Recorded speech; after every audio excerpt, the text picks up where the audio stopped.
in Matthew chapter 8, finishing up Matthew chapter 8 today, so you can go ahead and make your way over to Matthew chapter 8 here. I grew up in Oklahoma, which means that I have limited boating experience. There's just not a lot of boats in Oklahoma, not a lot of large bodies of water or anything like that. But I've been able to go out a few times here. And one of the first times that I went out, we actually took a trip to Hawaii about 10 years ago with my family. And I remember, though, one of the things that happened there was whenever the boating, we got on the boat, it was like a 6-hour tour, which is, double Gilligan's length. So it was a pretty serious tour here. And one of the things that they said is, hey, if you are seasick, then this probably isn't a good thing. We're going out, and the waves are a little bit worse out in the middle of the Pacific at Hawaii than they are in the Gulf where we are, right? And so I'm really hot. Could you guys maybe turn down the monitors up here or something?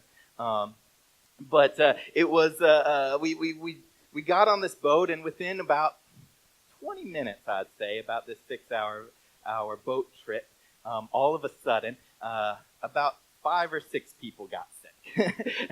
Now, you'd be proud. It wasn't me. I stayed strong. But out of this big boat, you just knew at the back of the boat, you just didn't go there because it did not look good. It did not smell good. It was just not a pleasant experience for them. Good news, they only had 5.5 hours left to go before the end of the boat trip. Many of us might have had similar experiences, unfortunately, but not Jesus. We're going to look at this story for a minute here, both to see Jesus' power over the natural realm and Jesus' power over the supernatural realm today. And we're really going to look at different responses that people have to seeing Jesus' power. All right, so we are, once again, in Matthew, starting in verse 23. We're looking at 2 responses to God's power. We're going to get into it before I actually give you what the points are here. So we're going to be in verse 23 of Matthew chapter 8 to start with. Matthew 8, verse 23. Starts out by saying, "And when he got into the boat, his disciples followed him. And behold, there arose a great storm on the sea, so that the boat was being swamped by the waves, but he was asleep." All right, so let me get you first caught up. Once again, remind you or inform you if you weren't here the last couple weeks, that Jesus had just performed 3 different miracles. He healed a leopard, which was kind of the known as scum of the earth, right? Then he healed a slave, which was also not just a slave, but a Roman slave, which was also just very low. And then he healed a woman, which was also considered very low at that point. And so he's in this midst of these miracles where he goes to the people that you would least expect him to go to. Because once again, and this will be kind of a significant point as we go on, but once again, as I remind you almost every week, the book Gospel of Matthew was written to Jewish people. They were written to show that to the Jews that Jesus is the Messiah, that he's the one that they've been waiting for. But he comes in such a way that is completely opposite of the person that they were actually looking for.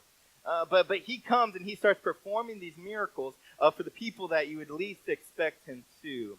Now, after that 3rd miracle of healing Peter's mother-in-law last week, the crowd started to swarm him so much, and it says that he just is healing everybody. And it was at this point late at night, and he needed rest. He needed to get away. He wasn't even able to do any ministry, I'm sure, because it was just people all around him. And so he said, hey, let's get in the boat and go to the other side of the Sea of Galilee. And fortunately for him, he had a bunch of disciples there with him, and they were all fishermen that went on to the Sea of Galilee every single night to go fish. And so they were like, yeah, that's fine. We do this every night. So he goes down, and it says that he got in his boat, verse 23, and the disciples followed him. In verse 24, it starts out once again, and behold. We're going to see that word behold 4 times today. And Matthew specifically, whenever he says that word behold, it means to pay attention. I think last week I screamed it at you guys. I'll take it easy on you unless I see too many people sleeping, and then I'm going to start yelling behold again. But it means pay attention. Something important's about to happen. And so he says, behold, there arose a great storm on the sea. the books of Matthew, Mark, and Luke, three of the Gospels, all say this story very similar to each other. But the book of Matthew and Luke, instead, when it says a storm, it says that there was a storm, and it's like a thunderstorm, a tornado, some major storm came down on the sea, it says. And this is a common thing, right? Because the Sea of Galilee is actually below sea level. It dips down, and then it's right beside very high mountains. And so as the cold air comes off the Mediterranean, it just hits these mountains, and it creates this strong storm system right over the water there. And so this was a common occurrence somewhat, that there would be strong storms on this sea. But the book of Matthew, though, it uses a different word. It's interesting. It actually says, when that word, it says a storm rose. Some of your old translations say a tempest arose in the sea. Literally, it's the word seismic is where we get the word seismic from. And every other time it says that in the Bible, it's earthquake. And it says there's an earthquake in the sea, not on the sea, but in the sea. And so a lot of people have concluded, and I kind of agree with them, that there might have even been, because there's a major fault line right there as well, that there might have been an earthquake under the water, which is not where you want to be whenever an earthquake happens on a small boat in a small lake, or a big lake. But then also there was a major storm above the water, and they're out there in a boat. It's if we had a boat, it would be smaller than the stage for sure, maybe even kind of between these two speakers right here. It was a small, maybe 15, 20-foot craft there, and they were out there in the middle of the night. Huge storms, tornadoes coming, or major storms above the sea, while the earthquake is going below them. Of course, this is once again, I'm from Oklahoma. My parents are here. They're over here. You can call them mom and dad. That's what I call them. But they were in Oklahoma, the Wild West, on Thursday. Whenever they got here, they were we saw on our news report that like a 4.4 earthquake hit about an hour away from where we live, which is like a modern weird thing that's going on. But then yesterday, we also had tornadoes. And so this is just a normal afternoon in Oklahoma. Thankfully, I don't live in Oklahoma anymore. Now I just have to deal with spaghetti models and all that fun stuff. But this was a major, major storm that was happening. But did you notice what Jesus is currently doing at the end of verse 24? He was asleep. He was asleep. Amen. I think Jesus had one of those superpowers that some of us have of just being able to fall asleep whenever and wherever we want. I'm getting more and more of that as the older I get. The more kids I have, I just fall asleep now. But Jesus was at the front of the boat. Mark says, laying on a cushion at the front of the boat, and he's sleeping. Meanwhile, the biggest storm around is that any of these guys probably have ever experienced is going on. Which tells us a couple things about Jesus. Number one, it does show that he was human, that he was man, just like you and me, and that he needed rest. And this isn't the point of the message by any means, but it's a good point to remind us that Jesus Christ, the one who created the world and was holding the world together somehow, even in that moment, said, "I need to lay down. I need to sleep a little bit." And that's once again a good word for even me, that I had to remind myself that, hey, it's okay to rest. It's needed to rest. Jesus, when he was surrounded and he was pouring himself out, he had to go and retreat and take a nap. So I'm giving you permission that today, don't do it yet, all right? I'm not saying that. You can't sleep yet. But this afternoon, it's okay to rest. It's needed to rest. God rested. But then it also shows exactly who he is as the Son of God as well. Because nobody else could have slept through that. The only way that Jesus was able to sleep through that is because he had complete and utter trust in the Lord. Right? He knew that he wasn't going to drown. He knew that nothing bad was going to happen. And as I was thinking through last night, in a moment we're going to see, I don't think I'm going to spoil it for anyone. I think we know this miracle pretty well, but he's going to calm these seas. As I was thinking last night, though, he was just as much in control in that moment before he calmed the seas than he was after he calmed the seas. And I think this is a good word for a lot of us here today, because you might be in a situation where you can relate to these disciples. That the storm has arisen. The storm has come around you. You're being swamped by waves. And you know exactly how that feels. So let's see the lesson that they learned. Let's continue reading verse 25. And they went and woke him, saying, "Save us, Lord, we are perishing." Now, I don't think anybody that I know of likes to be woken up in a manner of, "We're dying!" All right, that's probably not. I think even Jesus himself probably wasn't thrilled with that, being woken up in that way. Okay, because how does he respond in verse 26? And he said to him, "Why are you afraid, O you of little faith?" All right, so Jesus kind of gets up, and I think he wasn't angry necessarily, but I think he was kind of a little bit like, "Come on, guys. Come on, how long have you been with me? How you've seen me do so many miracles, so many wonderful things. Why are you freaking out like this?" Which, once again, first of all, it shows just how bad this storm was, right? Because these men went out every single night on this same lake. Every single night, 6 nights out of the 7 of every single week, they went out into the same lake and they fished. And they fished. And my experience is, if this were to happen every single night, if you thought you were going to die every single time you went to work, you would get a new job. And it was the same for them. And so this was a significant event for them. They had never felt this. They'd never seen this. It says the swamp, literally the boat was being overtaken by the water, it says. And it says that we are perishing, which means completely annihilated. They were freaking out at this moment. I asked a couple guys, I'm not going to say their names because I didn't actually ask for permission to share this. But we had a couple guys in here that have lived through similar boat sinking experiences.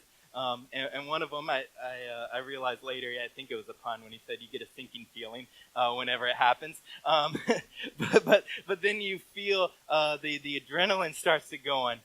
Everything slows down. It feels like you're in a near-death experience is kind of what they were describing, and that's what the disciples were. There was no way to radio for help. There's no way to call in the Coast Guard. They were out there alone, and they did the most reasonable thing in their mind was to go up to Jesus and go up to the carpenter, the one that probably has no boating experience, and saying, "Save us, Lord." I read one commentator, I liked it. He said, "I don't think that the disciples were as much believing that he was God, but rather just really hoping he was at that moment." So he gets up. He says, "Why are you afraid? Why are you filled with fear, you little faith?" The word for little faith doesn't mean the quantity of it, because the Bible says even if you have enough faith of a mustard seed, the small seed, you can move a mountain. It's faith, actually, the length of time. And so why are you so rarely showing that you have faith? Every so often you only show you have faith. So then he rose, and whenever Jesus rises, you should pay attention. Then he rose and rebuked the winds and the sea. He rebuked it like I rebuke my little toddler. He said, "Peace, be still, be quiet." And he had much better impact than I do when I rebuke my toddler. Like, we know this story well. We know exactly what was going to happen for the most part here. And so we just say, "Oh, yeah, I like that story. That's like my top 10 favorite miracles of Jesus story," right? This is a pretty cool story. But I mean, can you imagine if right now, all of a sudden the earth starts shaking. All of a sudden we see a big, huge twister come out of the window. We see a cow fly by, right? And all of a sudden a whole world seems like it's crashing down, and somebody stands up and says, "Stop." And everything gets peaceful. That shows the power of God. That showed his power and his words. You see what it says. He rebuked the winds of the sea, and there was a great calm as far as the eye could see, instantly. And the men marveled, verse 27, the men marveled, saying, "What sort of man is this, that even the winds and sea obey him?" Which brings us to our first point, which is to let our fear turn into marveling. Let our fear turn into marveling. The book of Mark, I said, also shares a story just with a few different words differently. But I like how Mark said it, because he said whenever there was storm was going on, he said that the men grew fearful And then whenever they saw Jesus perform his miracle, they grew exceedingly fearful. Even greater, like, whoa, what? Because for even the first time, they realized maybe this is even more than a miracle worker. Maybe this is the Son of God, because they say, what sort of man is this? We don't have any category to put this into in our finite minds. And the wind and the sea obey him. Once again, some of us are in metaphorical storms, right? Where it feels like our whole life we're getting waves from financial struggles, we're getting waves from health struggles, we're getting waves from our family, we're getting waves from every single way of direction. And all this time you're saying, God, where are you? Are you literally sleeping on the job, God? Because I feel like I'm dying right now. I feel like I'm sinking. I don't think I can last another moment. One, I think it is appropriate, if that's how you feel, to still go to God. I think he still wants you to go to God and say, Lord, save me. And I think that's really what Jesus was getting at. He wanted his disciples to come to him. And so that is the appropriate response. Even more, to learn and to develop the attitude of saying, in the midst of it, I'm going to trust him. That I know, even when it doesn't look like he sees me, even when I know everything is crashing around and I can't see God's footprint in any of it, I know that he's still holding on to me. I know that he hasn't left me. I know that he's right here. And if he's with me, I'm not going down, because Jesus doesn't stay down for very long, right? So we can trust him no matter what storm in life you're going through. And he had power over any of the physical things in our life, any of the physical realms in this world. All right, so let's keep going on now to where we see he also had power over the spiritual realms as well. So in verse 28, and when he came to the other side, to the country of the Gadarenes, two demon-possessed men met him coming out of the tombs, so fierce that no one could pass that way. So we got to the other side. It first says other side in verse 28 here. Whenever it says other side, what it means is that they just traveled from one side of the Sea of Galilee to the other. But also in the book of Matthew, every time that he uses that word other side, it also refers to Jesus going from a primarily Jewish area to a primarily Gentile area. So he crossed over really to a different culture, almost a different country per se, because it was very it was all there were a lot of Jews there still, but it was primarily a Greek culture. There was 10 different cities called Decapolis, 10 different cities. They were all Roman city-states, and they desired to be just like Rome, and so they were pagan, and they spoke Greek, and they were just completely an opposite of everything that the Jewish people were. And so Jesus crossed over to this very different culture here. And it says there, it says, if you look in Mark and Luke, they say different terms for where he was actually at, because some of them talking about the state and some of them talking about the city. But it says that two demon-possessed men met him. Mark and Luke only say one. I think the other guy might have just been quiet. It says that they were coming out of the tomb so fierce that no one could pass by their way. The book of Luke fills us in that they were naked. And so if there was a demon-possessed man that was naked, I would probably find a different way as well. Just a general rule of thumb there. But they came out to meet him, and they were fierce, and they couldn't be handled. And so read verse 29. It says, behold, once again, behold, they cried out, what have you to do with us, O Son of God? Have you come here to torment us before the time? So they come out and they meet Jesus. And they say, what are you doing here, O Son of God? O Son of God. That's only the second time that Jesus is mentioned as being the Son of God in the book of Matthew so far. And the only other time that it was mentioned, the exact words were, if you are the Son of God, and that was when Satan was tempting him. He said, if you are the Son of God, prove it. And then here, the only other next time, he said, you are the Son of God. The demons came and said, Jesus, you are the Son of God. Did you notice, compare that as well to what the disciples just said after that he performed that miracle? They said, what sort of man is this? The demons had a better theology, had a better understanding of who Jesus Christ was than even his disciples did at that moment. One, because the demons knew him from eternity past. How demons got started is whenever Satan rebelled against God, he took 1/3 of the angels. And so 1/3 of the angels became fallen angels or demons. And so they would have recognized him somehow in a spiritual sense to know exactly who he was. And then in some of the other Gospels, it says that they actually fell down face first in front of him and worshiped him is actually what one of the terms does. Because even the demons can't resist Jesus. Even the demons can't fight against him. I want to read actually in the book of Mark. I think I have it up here. Mark 5 verses 2 through 9. He gives a lot more information about these men here. Mark chapter 5 verses 2 through 9 states, "They came to the other side of the sea, to the country of the Gerasenes. And when Jesus had stepped out of the boat, immediately there met out of the tombs a man with an unclean spirit. He lived among the tombs, and no one could bind him anymore, not even with a chain. For he had been bound with shackles and chains, but he wrenched the chains apart, and he broke the shackles to pieces. No one had strength to subdue him. Night and day among the tombs and on the mountains he was always crying out and cutting himself with stones. And when he saw Jesus from afar, he ran and fell down before him. And crying out with a loud voice, he said, 'What have you to do with me, Jesus, Son of the Most High God?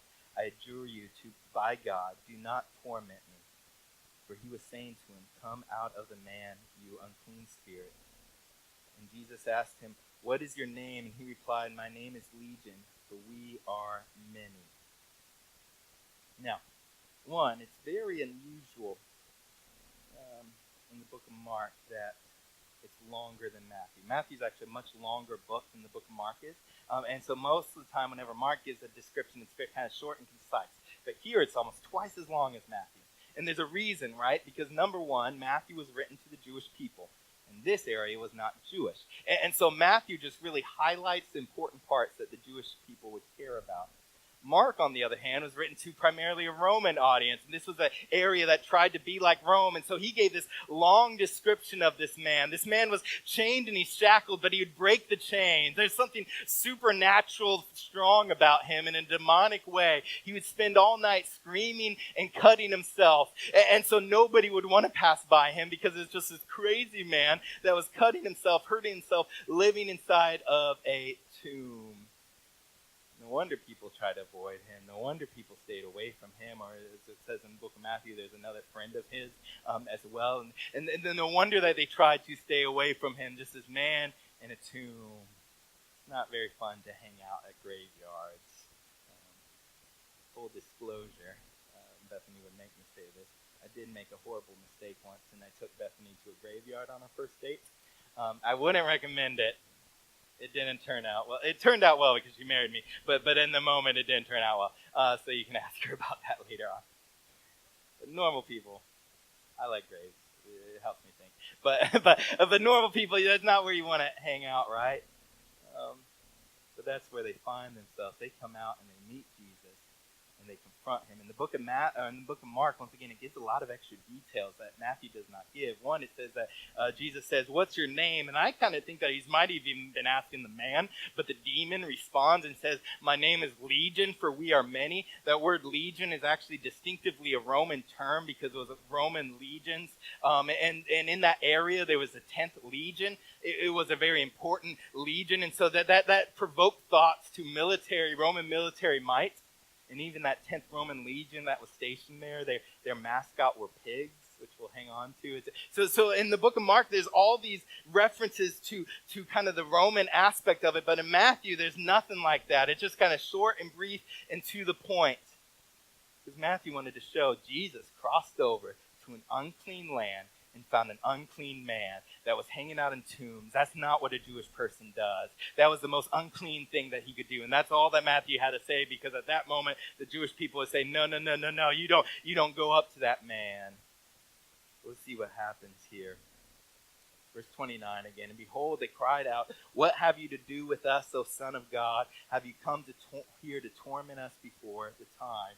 So not only did they have good theology or Christology, understanding of who God was, they had good eschatology, the study of end times. They knew that one day, after this world ends, that they were going to be judged and thrown into the lake of fire. And they knew that, into the abyss. And so they say, Jesus, are you here? Are you going to do this early? We know it's not time yet.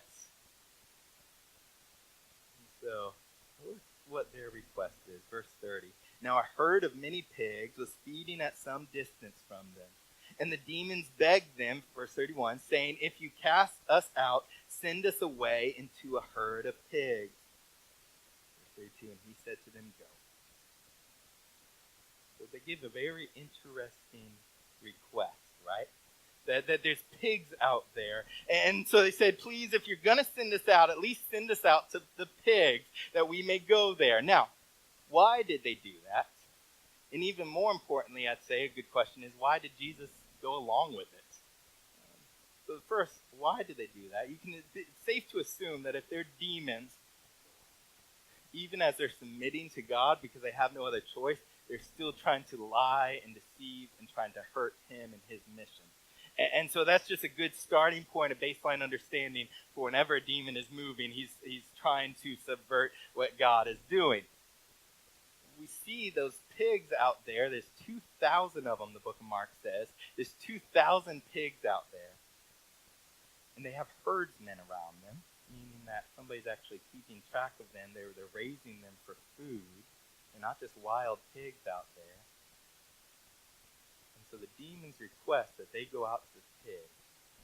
You're going to see why that's important here in a moment. But then Jesus as well, the extra question here is, why did Jesus go along with it? He wasn't tricked.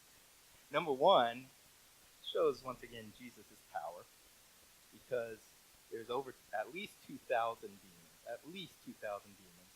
And he said, go. And all 2,000 of them left.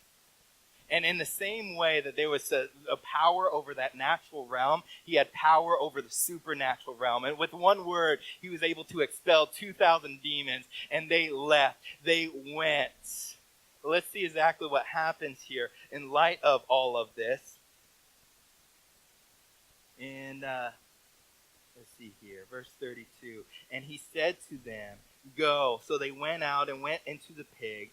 And behold, the whole herd rushed down the steep bank into the sea and drowned in the waters. Okay, so this story is getting weirder. They go over to the pigs, they inhabit the pigs, and then they run down a steep bank and they all kill themselves. There's theories on why they did this, which I'm going to get into. But some people say, well, demons have to possess something, or they want to possess something, and that might be the case there. But I think they went over to this because they knew that Jesus wasn't going to let them into somebody else's life or heart or body. So they go to the pigs, and they run off and go into the sea and kill them all. Verse 33. The herdsmen fled, and going into the city, they told everything, especially what had happened to the demon-possessed men. Verse 34. And behold, all the city came out to meet Jesus. And when they saw him, they begged him to leave the region. And I think that gives you the reason why the demons wanted to go inside those pigs. They knew that those pigs, 2,000 pigs, I don't know exactly how much money that would have been. That's a lot of money today, right? I went to the Brooksville fair and saw Maddie's pig, and it was a good time out there. But I know that some of those pigs sell for a lot of money today. 2,000 pigs was a significant amount of money, and they had herdsmen. People cared for these pigs. They were raising these pigs. This was a financially significant amount of money. And the demons knew, saying, hey, if we go over to those pigs and we kill those pigs, this land will want to kick Jesus out because they care more about their pigs than they do the Son of God. And so that was their mission. There was their desire, I think, was just to make a way that the people would eventually expel Jesus out. But here's the question then. The bigger question is, why did Jesus actually go along with it? He wasn't tricked by this. He's not going to fall for the trap of a demon, right? I think that there's different reasons. One of them, though, I like is in the book of Isaiah. Isaiah's chapter 65. Isaiah talks a lot about the Messiah. It has a lot of messianic prophecies. And it doesn't actually quote the book of Isaiah in this section of Matthew. But let me read the first 4 verses, the first 5 of the book of Isaiah, chapter 65, and tell me if you see anything significant. Isaiah 65, verses 1 through 5. It's a prophecy, I think, about the messianic prophecy about Jesus that was coming. It says, I was ready to be sought by those who did not ask for me. I was ready to be found by those who did not seek me. I said, here I am, to a nation that did not call my name. I spread out my hands all the day to a rebellious people who walk in a way that is not good, following their own devices. A people who provoke me to my face continually, sacrificing in gardens and making offerings on bricks, who sit in tombs and spend the night in secret places, who eat pigs' flesh and broth and tainted meat is in their vessels, who say, keep to yourself, do not come near me, for I am too holy for you. I think what Jesus is showing here, he went to a land that did not call for him, that said, stay away. There were people literally staying in the tombs and unclean places. They were literally eating pig's flesh. And Jesus, or Matthew, was showing the Jewish audience once again, here's your Messiah. This man is fulfilling all the things that you knew that the Messiah was going to do. All the things that he was supposed to do, Jesus does it. And that's what he did. And it shows that he is the Messiah. And that's why Jesus allowed it to go through, I think, in the Messianic prophecy. Which gives us to that second response here. Second point, which is that some, though, fear leads to rejection. Fear leads to rejection. Because that's what happened for the men and the women of the Decapolis, the men and the women that said that saw Jesus, and they eventually cared more about their pigs, and so they said, I care more, I'm more fearful of losing my physical possessions than I am of losing Jesus. And so they say, Jesus, leave. Just get out. Just go. And that's what some of us are. We see Jesus. We see his power. And that fear that requires it, the fear that's there, is more of a fear of the things that we're going to lose and the things that we'll gain. There's one more response. This isn't in my points here, but I'm going to conclude here with this. In Mark chapter 5 again, I'm going to flip back over there and read it 18 to 20. There's one more response here. Because Jesus and Matthew, Jesus kind of ends on a sad note. He ends in a way that says that they left and we don't hear anything about the man anymore. That was the men that were healed. But Mark actually gives a little bit extra information. So Mark chapter 5, verses 18 through 20 says, as he was getting into the boat, the men who had been possessed, and the demons begged him that he might be with him. He did not permit him, but said to him, go home to your friends and tell him how much the Lord has done for you and how he had mercy on you. And verse 20, and he went away and began to proclaim the Decapolis how much Jesus had done for him, and everyone marveled. Everyone marveled. So as Jesus was now getting on the boat, going back over to the Jewish land, the demon-possessed man comes up and says, Jesus, take me with you. Please don't leave me here. He's sitting here in his right mind. He's sitting here in the right clothes. He's completely made a 180. He says, Jesus, don't leave me here by myself, but take me with you. And Jesus says, no. I want you to stay. I want you to go back to the city and tell them everything that has been done for you. Because they knew this man. They couldn't go down that road anymore because this man was there. But Jesus said, go back and tell everyone. You know, the next time that Jesus is over in the Decapolis, this region, it says that crowds flocked to him, that the feeding of the 5,000 was over in that region, that there was literally thousands of people. And so, why did Jesus say, let the demons go into those pigs? Why did Jesus send that man back? Because he knew that there was no greater testimony than the man that was possessed by demons to go back into the city and say, hey, remember me? Remember me? I was the man that was hanging out in the tombs. I was the man that was trying literally to kill myself, that was just cut up and screaming all night long. Jesus made me whole. Jesus healed me. Look at who I am. Let me tell you about this man named Jesus. I hope he comes back. And that's the response. That's a response that we can have as well. might not be hanging out in graveyards, cutting ourselves up. Each and every one of us is spiritually sick. Each and every one of us has a disease. Each and every one of us has been given the opportunity for healing from Jesus.